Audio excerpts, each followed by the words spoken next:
Assalamualaikum warahmatullahi wabarakatuh, para pemirsa. Nampaknya membersihkan Islam dari tipu-tipunya Yusuf Mansur ini memerlukan waktu yang cukup lama.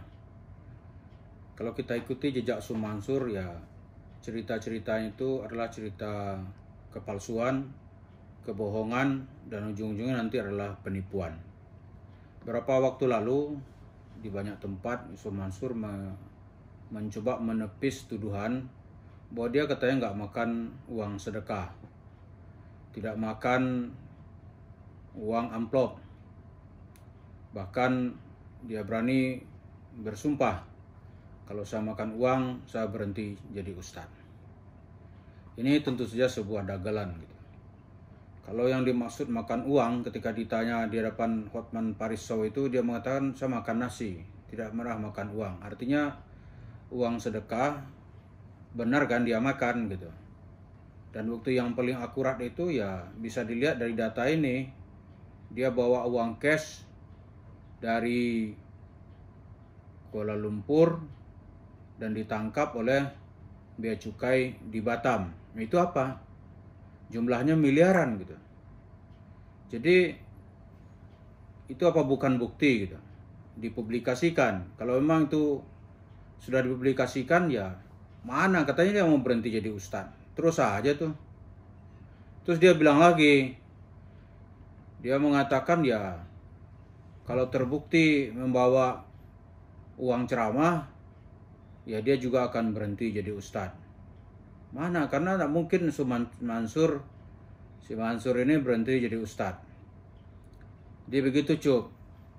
Kemudian Anda juga tidak usah tersinggung kalau dipanggil orang Ucup. Namanya katakan Yusuf.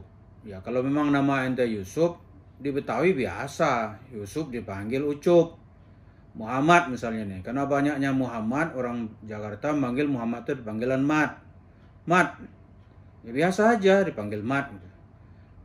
Di lingkungan saya orang Betawi, ya karena banyaknya dipanggil Muhammad, jadi tambah embel-embel. Misalnya ada Mat Pekoy, karena kulitnya agak hitam dipanggil Mat Hitam. Ada nanti Mat Peang, Mat Rombeng, dan Mat yang lain.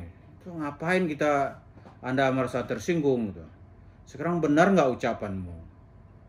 Benarlah ucapanmu biar orang jangan terus-terusan merasa tertipu gitu. Ini cerita entah kemana-mana. Dan setelah kita dengarkan, ini mikir nggak sih ngomongnya? Katanya naik pesawat 1000 kali dalam setahun. Caranya gimana? 1000 kali loh. Kalau 365 hari dalam setahun, berarti dia naik pesawat itu 3 kali sehari. Kalau dibagi rata. Nah, Anda nih nggak tahu kapan itu, dari mana ke mana. Kalau dari Cipondoh ke Soekarno-Hatta Anda pakai pesawat, itu bisa gitu. Tapi kalau keluar kata ceramah lagi, kan nginap. Nginap di daerah itu, gimana caranya 3 kali sehari naik pesawat? Itu pastilah sebuah kebohongan. Kata orang Jakarta itu bukis. Nggak ada kebenarannya. Terus juga Yusuf Mansur, jamaah ini ngomong bahwa dia bisa berbicara dengan semut, bisa selalu bicara dengan Tuhan. Yang benar aja. Nabi Muhammad aja nggak bisa bicara sama semut. Hanya Nabi Sulaiman yang bisa bicara sama semut. Sekarang Anda ini Nabi Sulaiman apa? Kalau Anda Nabi Sulaiman, nggak perlu minta-minta sedekah, nggak perlu cerita-cerita syar'i. Minta aja itu istana, bawa aja itu istana Nabi Sulaiman yang diperebutkan dan dicari oleh orang-orang Yahudi sampai hari ini. Di mana tuh tempel Salomon atau Salomon Temple yang katanya di dalamnya itu dibangun dari emas. Bawa aja. Udahlah, jangan suka membuat cerita-cerita yang intinya itu hanya kebohongan. Jadi orang nanti melihat jejak-jejak jamaan Khatib Mansur ini hanya cerita bohong gitu. Cerita bohong dan dibangun di atas kebohongan. Yang mana yang bisa kita dengarkan? Hari ini ngomong lain, besok ngomong lain lagi. Katanya akan berhenti jadi ustadz. Begitu dikemukakan fakta, maka seolah seperti orang budak, orang nggak dengar, tidak mau peduli gitu. Padahal yang kita ceritakan ini bukan fitnah, bukan mengada-ngada gitu. Nah, kalau memang Jamaah Khatib Mansur alias Yusuf Mansur memang benar kata-katanya harus didengar, ya tolonglah dijelaskan, Anda bawa uang ke Batam itu uang apa? Pasti itu bukan uang bisnis. Karena dari penjelasanmu ke imigrasi di Batam, itu uang sedekah dari jemaah-jemaahnya yang ada di Singapura, yang ada di Kuala Lumpur, mungkin juga di Johor gitu.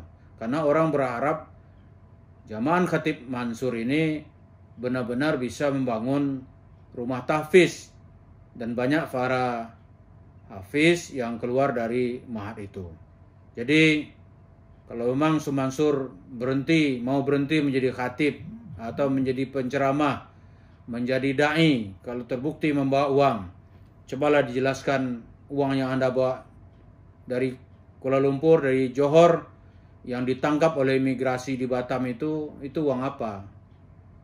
Kalau dari penjelasanmu ke media saat itu jelas-jelas uang sedekah.